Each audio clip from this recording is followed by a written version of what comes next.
El sistema acusatorio en verdad tiene muchísimas bondades cuando se tiene el deseo de implementar. ¿Por qué? Porque valida las actuaciones de las partes que convergen en un juicio. Entiéndase el fiscal, entiéndase la defensa, la garantía de que la víctima esté presente durante toda la secuela del proceso, una serie de condiciones que permiten realmente que haya un equilibrio. En una audiencia se van a desahogar todas las pruebas y esta va a ser de manera oral, verbal. Ya no va a ser escrito, ya va a ser en una sola audiencia.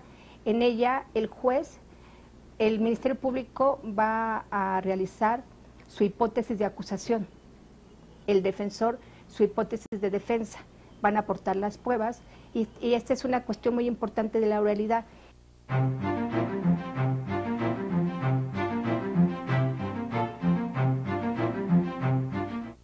La idea de los jueces de control que está prevista en la Constitución, que tienen dos funciones.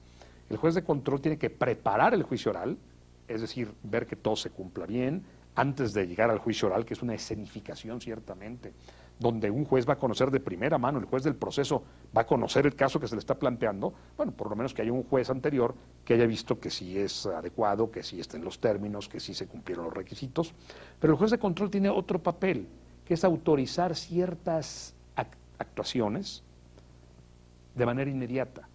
De repente la policía dice, ahí hay un secuestrado. Dice, bueno, es que no podemos entrar porque si entramos a la casa, aunque el artículo 16 dice que en flagrancia cualquier delincuente puede ser detenido por cualquier persona, en la práctica muchos abogados defensores dicen, sí, mi cliente era un secuestrador, pero la policía lo detuvo sin respetar sus derechos humanos, sin orden de juez, y no probó la flagrancia. Con eso es suficiente para dejar ir a todo el mundo. La idea de estos jueces de control es que ellos autoricen por cualquier vía, dice la Constitución, teléfono, BlackBerry, un mail, la actuación de la policía. En los Estados Unidos, casualmente es justamente ese 95% de los casos el que no llega a juicio porque el procesado se declara culpable. Y quienes han estudiado el proceso en los Estados Unidos dicen que ese enorme porcentaje de declaraciones de culpabilidad se debe a que tanto el Ministerio Público como el juez, como los propios defensores de oficio, presionan al acusado para que se declare culpable. ¿Y por qué? Porque a esos personajes, juez, Ministerio Público, defensor de oficio, les conviene. Bajan su lista de pendientes en minutos y no en meses o en años. Es un buen sistema para quitarse los casos de encima. No necesariamente es un buen sistema para hacer justicia. Entonces, si nuestros códigos de procedimientos penales y si el Estado proporciona los recursos necesarios para que siempre que un acusado lo desee pueda tener un juicio penal, el sistema funcionará. De otra manera será un fracaso.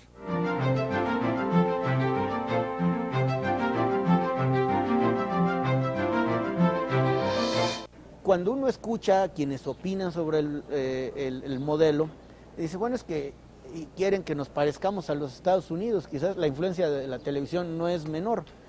Yo diría que no es así. Porque no es un juicio por jurados. Es un juicio por jurados, esa es la diferencia central.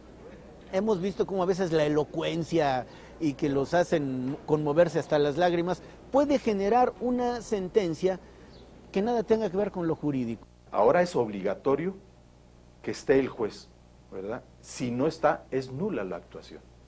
Es un principio importante porque el juez va a conocer a viva voz, y aquí sí, literalmente a viva voz, tanto la declaración que tenga el que está procesado, el indiciado, como la víctima quizá, los abogados, el Ministerio Público, va a tener que estar presente en todas las audiencias, los testigos, y eso es una gran ventaja.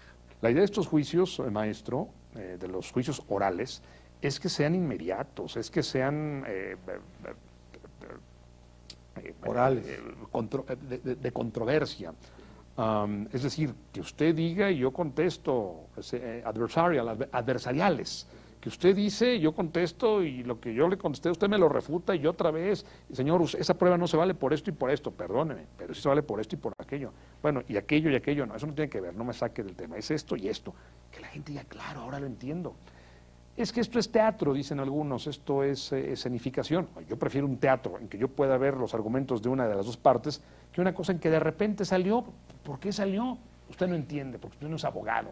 Y usted, como no es experto, no entendió. Pues, pero lo que yo entendí es que el señor era un pillo. Ahora, para todos los grandes pillos, pues esto funcionaba maravillosamente bien y ya no va a funcionar tan bien. Esto se les va a caer a muchos su negocio. El Estado de Nuevo León fue el primer estado en gestar una reforma por lo que hace a una tendencia de un sistema adversarial, comúnmente conocido como juicio oral, que viene a ser la etapa que más luces lleva, ¿no? Por lo que hace a una reforma de este tipo. Esta se gestó en el 2004, llevamos ya prácticamente 6 años desde que se inicia la reforma, y la reforma ha sido gradual. Inició primero por tipo de delitos, ha aumentado hasta ser ya casi la mitad de los delitos que contemple el código a través de este nuevo sistema. Los cambios han sido en los tiempos de atención, donde se han podido resolver las cosas más rápido, en los pocos casos que pudieron incluirse en el sistema de Nuevo León.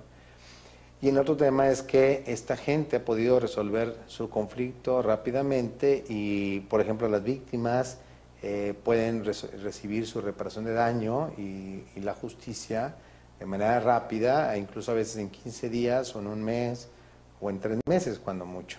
Siendo que en el viejo sistema los casos cuando menos estaban durando cuando menos de 6 a 3 años, 6 meses a 3 años, ¿no? Sin embargo, ha habido avances también muy importantes, como en el mismo Chihuahua.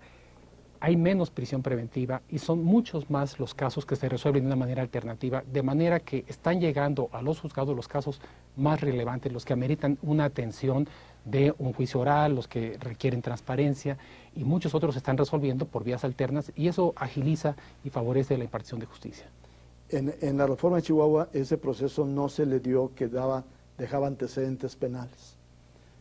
Entonces se llegó a decir que el sistema tenía una puerta giratoria, que podía entrar un delincuente si era capturado, admitía el daño, pagaba, volvía a salir, cometía 10 delitos y se lo capturaban nuevamente, pues lo volvía a hacer. Obviamente ese no es el problema de la violencia de Chihuahua. Esa, además, también obviamente es una falla muy fácil de corregir. Ese procedimiento abreviado es válido para la primera ocasión. En cuanto hay una segunda, ya no se aplica. De manera que no es parte de la reforma el que se cree esta puerta giratoria.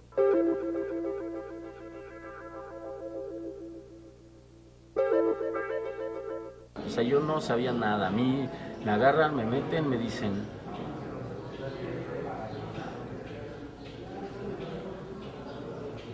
tú fuiste y ya.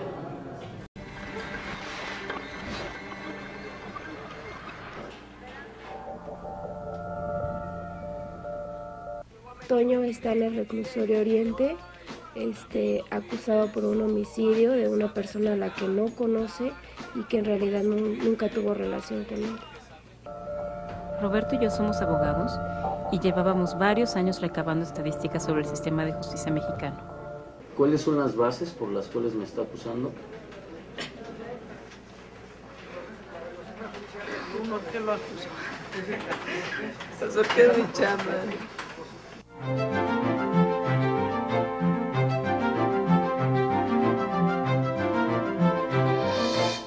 Esa es la muestra elocuente de que la prisión preventiva sigue siendo una medida de la que se abusa y demuestra que lo que impera es la presunción de culpabilidad.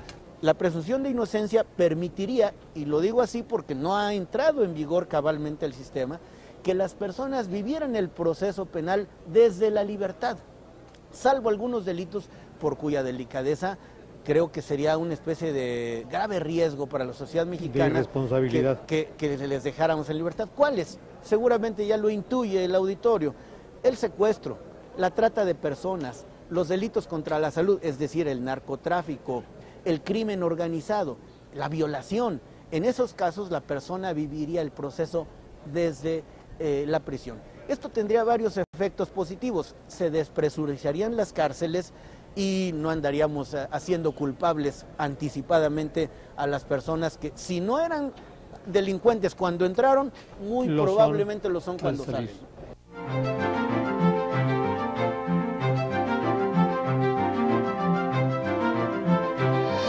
La materia penitenciaria tiene que ver ahora con cuestiones objetivas, no con la personalidad. Con el nuevo sistema se abandonarán los estudios de personalidad, que son completamente absurdos, que precondicionan y atribuyen consecuencias sobre lo que los psicólogos creen que uno es, en fin, absolutamente inaceptables en un Estado moderno, no son datos hechos que merezcan una consecuencia jurídica.